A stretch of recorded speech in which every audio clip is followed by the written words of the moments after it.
around formationally. We do so much pre-snap motions, different formations. We could have 3x1 with the X into the boundary, the F into the boundary, the Y into the boundary. We can be condensed in a bunch set, have 3 receivers to the field, or we can have 1 receiver. And so just the variety that we have formationally for us right now, it's taking that depth, getting enough volume of reps, so then we can see, okay, this is this guy's strength. We want him in on this particular play, and then continue to work that through camp. Tell us about KJ Parker. He's gotten a lot of buzz. Yeah. What you've seen from him in his development. So KJ is a guy who in the spring really stood out just from a dynamic playmaking ability, and he's great in one-on-one matchups, contested catches. He does a good job at the line of scrimmage, and that part he's had that really since he got here. He's got great energy to him, loves playing the game. Now his challenge is day in and day out the details within the system, and then building the consistency with that. And that's going to happen. He's in year 2, but really he was on the scout team all last year. So the majority of his reps came in the springtime. So he's kind of going through this for maybe the second time, maybe the third time if you count some of the summer stuff. But just building that consistency day to day with the details. But really pleased with where he's been to this point. Tomorrow you guys will run guys out there. Who's going to be like your first 3 guys out there, you think, tomorrow? It's a little bit of it will depend on what we're starting out with, once we take a peek at the call sheet and what Tim wants to get to, because like I said, we're trying to figure out really what guys do well, putting them in the position to do that. I think it starts with that veteran group, though. We have 4 seniors, and Coach talks often about your best players got to play your best, and usually those best players are your veteran guys. And so really looking and leaning on Jacob Gill, Seth Anderson, Kaden Ouijan, Sam Phillips, those guys to really create a role, and then really like what our young guys are continuing to do. Reese Vandersea is a guy that progresses each and every day. Starting from week 3 in spring, he's continued to get better. So we'll keep mixing and matching them as we go. There's no clear-cut depth chart. We'll figure that out as we go in a couple weeks here. I know Sam had a little bit of trouble staying healthy in the spring. Yep. Did that maybe set him back a little bit in terms of getting comfortable in the offense? Yeah, I think what it does is it limits the muscle memory that you're able to create. And so for Sam was a guy that got here, worked really diligent at studying the formations, the motions, the concepts, what our alignment assignments are within each play. But then you got to get out there and do it. And when you do it, he's a veteran guy who he's got good feel for coverage and leverages and how he wants to attack them, releasing at the line of scrimmage. But really it's understanding within our concepts, where do you fit? Are you front side? Are you back side? When you have this route adjustment and all of a sudden it's cover 2 versus post safety zone, what are you doing within that? And that's stuff that you just have to rep. And so for him, summer was huge. He's been healthy to this point, taking care of his body. And so you can see it with him where he might miss it on one. We'll go into the film room, correct it, and the next day he's got it. And I think a lot of that is that veteranness of having played before. There's a lot of buzz about the group as a whole, let alone just KJ. I mean, I guess how do you balance getting everybody reps when you've got probably 8 guys that you could trust to play? Right. It's a good problem to have. That was one thing that we lacked last year was probably depth at the position. And guys that have gone through it week to week, week in and week out, it's a physical conference. And so to have guys fresh, to be able to have the depth to understand what guys do well, what are their strengths, and be able to play multiple guys and put guys in the best spot for what they do well. That part's been a lot of fun, and we're continuing to figure that out each day, and we'll have a better sense of that a couple weeks from now, but really pleased with the way the group's been working to this point. In terms of the depth, is it just like you got guys that are experienced now, that have played ball, that have been in the system for a year? Do you really feel like that's taking your group to the next level? I think so. Year 1 to year 2, you would expect a jump just because of the understanding of the system, the time that you get to spend on it, but it doesn't just happen either. Guys got to work at it, and that's one thing that I've appreciated from the group is starts with our veteran guys, those 4 seniors, and the leadership that they provide and what they are setting out to accomplish. And then you got a group of younger guys who are hungry and competitive, and so when you have that nice mix, that one, you're learning lessons from the guys that are doing it the right way, but then also the guys, the older group, they're feeling that younger group continue to push and push and push, and it keeps them on edge. And so that competition, anytime you have it, it's a good thing. Do you feel like it's like a competition of 5 or 6 guys for that 3rd spot? I think most people kind of look at Jacob Gill and Reese after last season as your top 2 guys, but do you see like 5 or 6 guys competing for that 3rd spot, or is it I guess, how do you look at it? Yeah. Well, so the nice thing is when you do look at it, it's we got a really, whether it's 6 guys, 8 guys, whatever that number is, guys are continuing to improve. But it's not necessarily the third spot, because we'll mix and match guys depending on what they do well. Sure. So you may be playing the F on this particular concept, but all of a sudden, if we might put you at the Z for another concept, right, and put somebody else at the F because that's what they do best, and within that concept you do what the Z does best. And so just being able to move the checkers, obviously that helps a ton. And then guys, right now the challenge is day in and day out striving for that consistency, so that as a staff, when we look at it, we can say, okay, this is what this guy does really well, let's make sure he's in position. And that's what you really get into a game week. And so it may be one scenario in run sit situation, 1st and 10. It might be a different scenario in 3rd down, right? And that's where you're trying to find out all the strengths that they have so they can be in the best position possible come game day.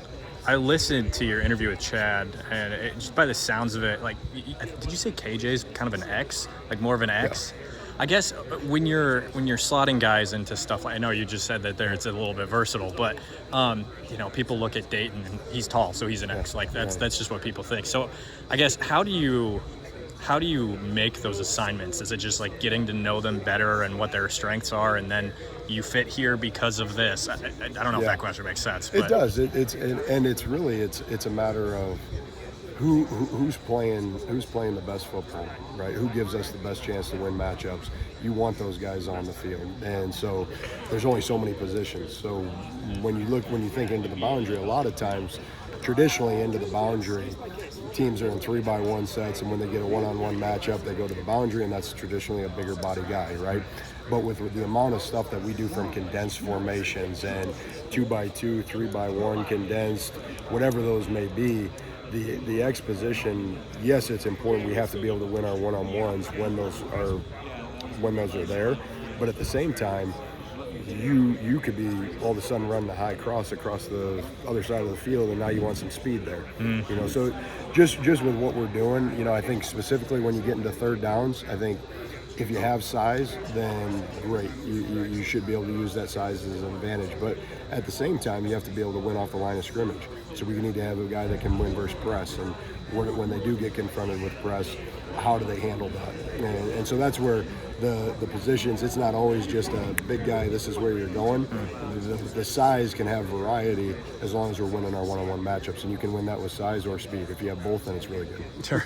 I know you got 2 pretty solid recruits in this 25 class that you just brought in as freshmen, and Stecker and Terrence, and your first 2 recruits, right, as wide receiver coach.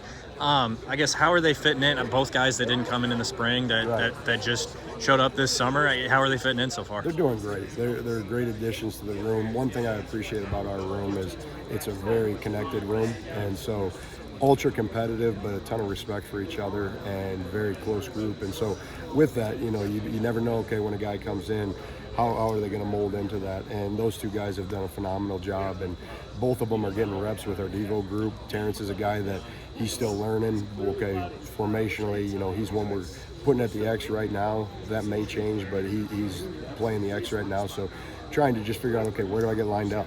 Right? Yeah. That's part of the process. And okay, now that I know where to get lined up, now what do I have? And then once that starts to slow down, you see some of the skill sets that come out. And Terrence has got a great ability at the line of scrimmage. For a bigger guy, his ability to win versus press coverage and his foot speed is really impressive. And then you got a guy like Dylan, who's got more linear speed, being a track guy, and still got great size.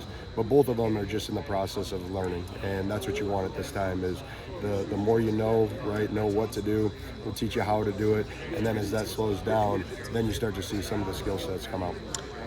You said foot speed. Kaden Ouijan, that was really a big thing for him in coming back, is that he wanted to be involved in the offense. Yeah.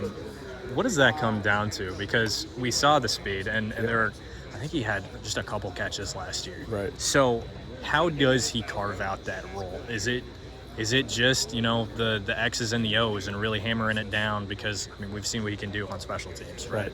So, how does he carve out that role? One of the things that I explained to him was, when we sat down in January and February and March and spent time painting that picture of how does this actually become who you want to be. Part of it is there's a lot that goes into special teams, whether it's the punt return unit or the kick return unit. Coach Wood spends a lot of time with that and guys understanding where they are, but a lot of it at the end of the day is with that returner, right? Once you have all those pieces from the return unit built in, now you got to be a dynamic guy, and you got some freedom, and the more that you show that freedom works for you, probably the more that you get, right? And that's totally different than when you're thinking offensive football, because there's timing, there's detail within it, and for him it was understand, okay, how do I use my gifts, which is speed, right, and what he can do, how do I use those as a strength? How do I use those when I'm running routes? How do I read coverage and understand that this route might be different versus post safety zone as opposed to split safety zone, and being able to attack leverages, all that stuff. That was an area that he had to really sit down and work at it, and we spent a lot of time at it, and you see the growth. Saw it through spring ball, we've seen it through fall camp, and I think he's absolutely going to be a piece of the puzzle for us this fall, and we just got to keep pushing to see what all he can handle and what he can do.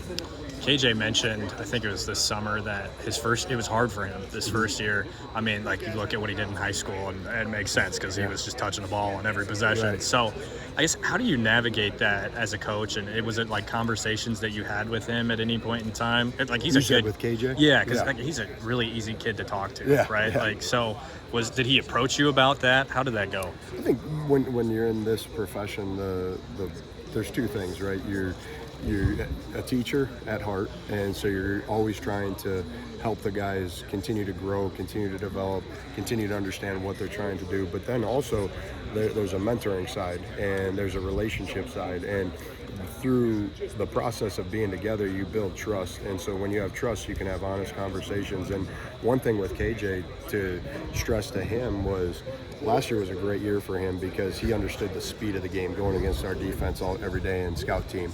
And then for him, just having just a level of respect for himself that he's only been here still for a year.